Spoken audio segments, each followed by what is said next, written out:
அனைவருக்கும் வணக்கம். பாரம்பரிய திருவள்ளுவர் குலவம்சம் பிரசன்ன ஜோதிடர் சுப மாரிமுத்து திருப்பூர்லேருந்து இந்த பதிவு உங்களுக்காக. இன்றைக்கு ஒரு அற்புதமான ஒரு ரகசியத்தை தான் இந்த உலகத்தில் இன்றைக்கி சொல்ல போகிறேன். இந்த முடக்கு தோஷத்தை பற்றி இந்த உலகத்தில் இந்த காலகட்டங்களில் இந்த முடக்கு தோஷம் இன்றைக்கி மக்களுக்கு கரெக்டான முறையில் இது போய் சேருது. இந்த முடக்கு தோஷம்னா என்ன அப்படின்னா, ஒரு ஜாதகம் 12 ராசி கட்டம் இருக்குது. இந்த 12 ராசி கட்டத்தில் 9 கிரகங்கள் இருக்குது. இந்த 9 கிரகத்துக்கு 9 போனாலும் கூட அந்த 9 கட்டம் தாண்டி மீதி 3 கட்டம் இருக்கும். இந்த 3 கட்டம் எதுக்குன்னு கேட்டிங்கன்னா, திதி சூனியத்துக்கு 2 ராசி பாதிக்கப்படும், சதுர்தசிக்கு 4 ராசி பாதிக்கப்படும், முடக்குக்கு 1 ராசி பாதிக்கப்படும். அப்படி வரும்போது கிட்டத்தட்ட பார்த்தீங்கன்னா ஒரு 3 ராசி அது பாதிக்கப்படும். அப்போ இந்த 3 ராசிக்கும் இந்த 9 3 12 இறைவன் அந்த காலத்தில் வகுத்து வச்சிருக்கார். அதில் ஒரு ஜாதகத்தில் ஒரு உதாரணத்துக்கு 2ஆம் இடம் முடக்காயிருச்சுன்னா, அந்த ஜாதகத்தில் முடக்கு தோஷம்னா ஒரு தாயுடைய கருவுக்குள்ள 10 மாதம் ஒரு குழந்தை இந்த உலகத்துக்கு வரும்போது ஒரு பெரிய ஒரு யோகம் என்னன்னு கேட்டால் சாதாரணமான விஷயம் அல்ல. இந்த தாயுடைய கருவறையில் இருந்து தொப்புள் கொடி அறுக்கும் போதே இந்த பூமிக்கு நீங்கள் வரும்போதே இந்த முடக்குன்னா ஒரு தாய்க்கு பிரசவமாகி இந்த குழந்தை இந்த பூமிக்கு வந்துடும். இந்த பூமிக்கு வந்த உடனே பிறக்கும் போதே விதிக்கப்பட்டது தான். இந்த முடக்கு தோஷம் என்பது பிறக்கும் போதே விதிக்கப்பட்டது தான். இது இடையில எங்கேயுமே வர்றதில்லை. இதை முதல் நம்ம எல்லாருமே தெரிஞ்சுக்கணும். அப்பாவோட உயிர் கருவோய் அம்மா கர்ப்பத்தில் வச்சு தான் எந்த குழந்தையாக இருந்தாலும் இந்த பூமிக்கு வருது. அப்போ கரு உருவாகும் போதே உங்களுடைய கர்மாவும் உருவாயிரும். அந்த கருவில் இந்த குழந்தைக்கு வாழ்க்கையில் விதிக்கப்படும் போதே யாரை நீ கல்யாணம் பண்ணுவ, உன்னுடைய கர்ம வினை என்ன, நீங்கள் பிறக்கும்போது என்ன பாவத்தை செய்து இந்த பூமிக்கு கொண்டு வந்தீங்க, உங்கள் முன்னோர்களுடைய சாபங்கள்லாம் எங்கே ஒளிஞ்சிருக்குது, உங்களுடைய தொழில்ஸ்தானம் எங்கே முடங்கி இருக்குது, உங்களுடைய குடும்ப வாழ்க்கையில் எதை அனுபவிக்க முடியாமல் நீங்கள் தவிக்கிறீங்க, மனசுக்குள்ளே நம்ம நினச்சதெல்லாம் ஏன் நடக்க மாட்டேங்குது, வாழ்க்கையில் நான் முன்னேற முடியாதா அப்படிங்கிறது, அதே போல் நம்ம வாழ்க்கையில் எதையாவது ஒன்று ஜெயிச்சு இந்த சமுதாயத்தில் நம்ம ஒரு கௌரவமாக இருக்க முடியாதா அப்படிங்கிறது. இந்த ஜாதகத்தில் ஒரு அப்பாவோட உயிர் கருவிலேருந்து உருவாகும் போதே சூரியன் என்ற நட்சத்திரத்திலிருந்து மூல நட்சத்திரம் வரைக்கும் முதல் எண்ணணும். ஏன் மூளை வரைக்கும் என்னன்னா, அந்த மூலத்தில் கொண்டு போய் ஏன் வச்சாங்க முதல்ல. இந்த முடக்கு தோஷத்தை உலகத்தில் இதை கண்டுபிடிச்சி உலகத்துக்கு நான் வெளியே கொடுக்குறேன். ஏன்னா அந்த மூலம் யார் அப்படின்னு நீங்கள் தெரிஞ்சுக்கணும் இல்லையா. இந்த ரகசியத்தை இன்றைக்கி தான் சொல்ல போகிறேன். மேச ராசியிலிருந்து தனுசு ராசி வரைக்கும் கணக்கு போட்டு பார்த்தீங்கன்னா, மேசம், ரிஷபம், மிதுனம், கடகம், சிம்மம், கன்னி, துலாம், விருச்சிகம், தனுசு. அப்போது 9.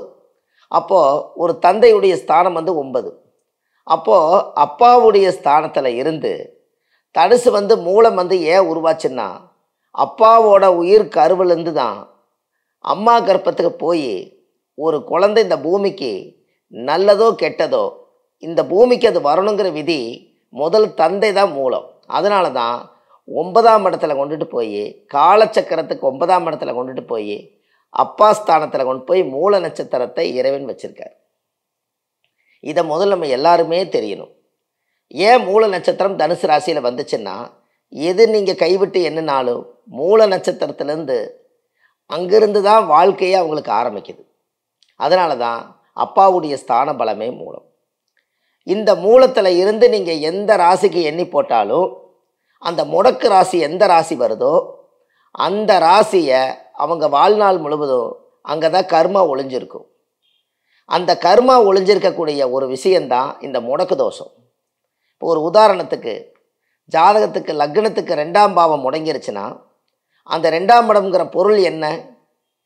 கல்வி, வாக்கு, பணம், பேச்சு, அறிவு, ஆற்றல், வரவு செலவு எல்லாமே, வருமானம் எல்லாமே 2ஆம் பாவம் தான்.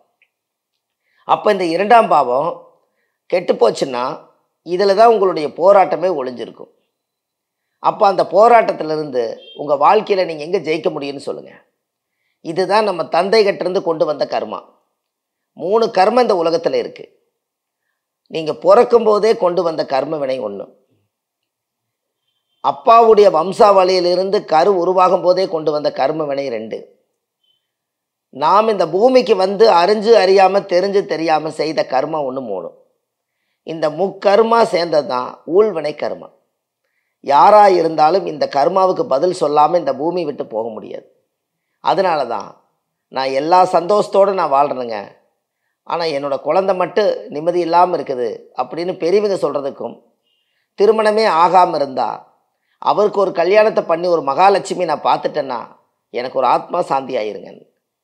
அதே போல் பெரியவங்கள்லாம் அவருக்கு ஒரு தொழில் ஒன்று அமைஞ்சிருச்சுன்னா வாழ்க்கையில் நான் ரொம்ப நல்லா இருப்பேனுங்க அப்படிங்கிற ப்ரேயர் ஒன்று. ஒரு நோயில் மாட்டிட்டா அவருக்கு இந்த நோய் மட்டும் குணமாயிருச்சுன்னா என்னோடய வாழ்க்கையில் ஏதாவது ஒரு இந்த நோய் குணமாயிட்டு எனக்கு அதுவே போதுமானதுங்க. அடிப்படை வசதி நானே செய்துக்குவேன் என்னுடைய உடம்புக்கு, அந்த நோயிலேருந்து நான் விடுபட்டால் போதும். இப்படியெல்லாம் கர்ம வினையில் ஒவ்வொருத்தரும் மாட்டித்தான் இந்த முடக்கு தோஷத்தினால பாதிக்கப்படுது. அப்போ இந்த முடக்கு தோஷம் சாதாரண விஷயமான்னு பாரு. உங்களுடைய ஊழ்வினை கர்மா எங்கே ஒளிஞ்சிருக்குதுன்னு நம்மளுடைய ஜாதகத்தில் பாதசாரத்தில் சூரியன், சந்திரன், செவ்வாய், புதன், குரு, சுக்கிரன், சனி, ராகு, கேது இந்த 9 கிரகங்களும் ஒரு ஜாதகத்தில் ஒரு சாரம் வாங்கித்தான் ஒரு வழி நடத்துவாங்க. சாரம் வாங்காத ஜோதிடம் சோரம் போய் விடும்.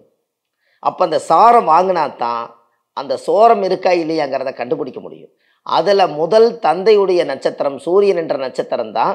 அந்த நட்சத்திரத்தினுடைய ராசி, அந்த நட்சத்திரத்தினுடைய கணக்கு தான் இந்த 9ஆம் இடத்துல மூலத்திலிருந்து எண்ணி அது 19வது நட்சத்திரத்து வரைக்கும் வந்து அந்த கணக்கை வந்து முடக்கு ராசியை போட்டு இந்த உலகத்துக்கு உங்களுக்கு இந்த வீடு தான் முடக்கு தோஷம்னு சொல்லி இந்த உலகத்துக்கு அரங்கேற்றமாச்சு. அப்போ நல்லா யோசிச்சு பாருங்கள். அப்போ உங்கள் ஜாதகத்தில் 21 தலைமுறையாக இவ்வளவு கஷ்டப்படுறீங்களே, இவ்வளவு கஷ்டத்துக்கும் கடவுள் எத்தனையோ கோவிலை உருவாக்கி வச்சுருக்காங்க.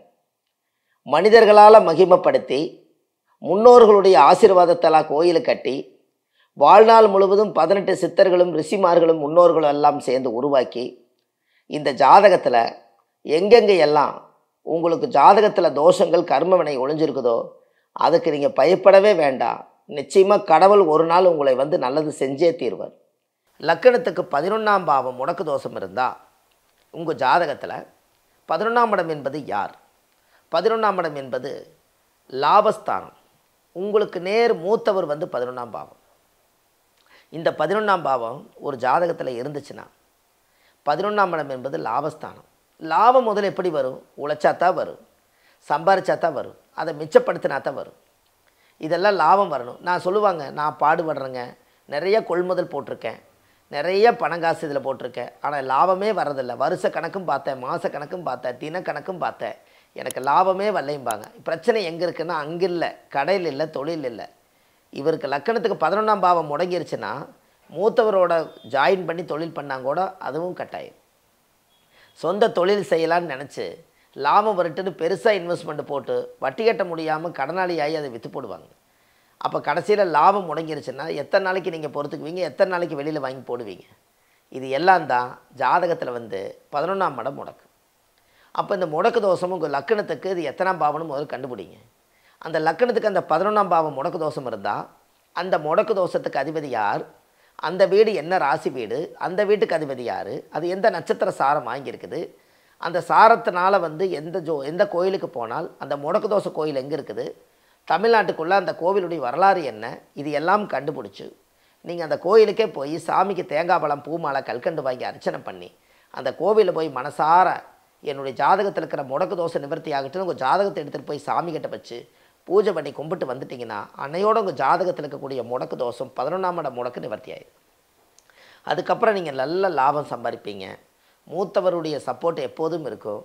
நல்ல ஒரு அந்யூன்யமான குடும்பத்தில் சந்தோஷ நிம்மதியோடு பணம் இருந்தால் எல்லாம் நல்லது நடக்கும். அந்த பணம் என்னென்னா பணம் பத்தும் செய்யும், அதை பத்திரமாக வைத்திருந்தால் புண்ணியமும் செய்யும். இதை நீங்கள் செய்து வச்சாலே உங்கள் வாழ்க்கையில் நல்லாயிருக்கும். புத்தகம் உங்களுக்கு வேணும்னா நேரடியாகவோ இல்லை ஆன்லைன் வாயிலாகவோ நீங்கள் வாங்கலாம். நேரடியாக நீங்கள் வாங்கணும்னா திருப்பூர்லேயோ இல்லை சென்னை வடபழனி ஆஃபீஸ்க்கோ வந்து வாங்கலாம். இந்த புத்தகம் உங்கள் வீட்டுக்கே கொரியர் மூலமாக அனுப்பப்படுங்க. வாழ்த்துக்கள். நன்றி.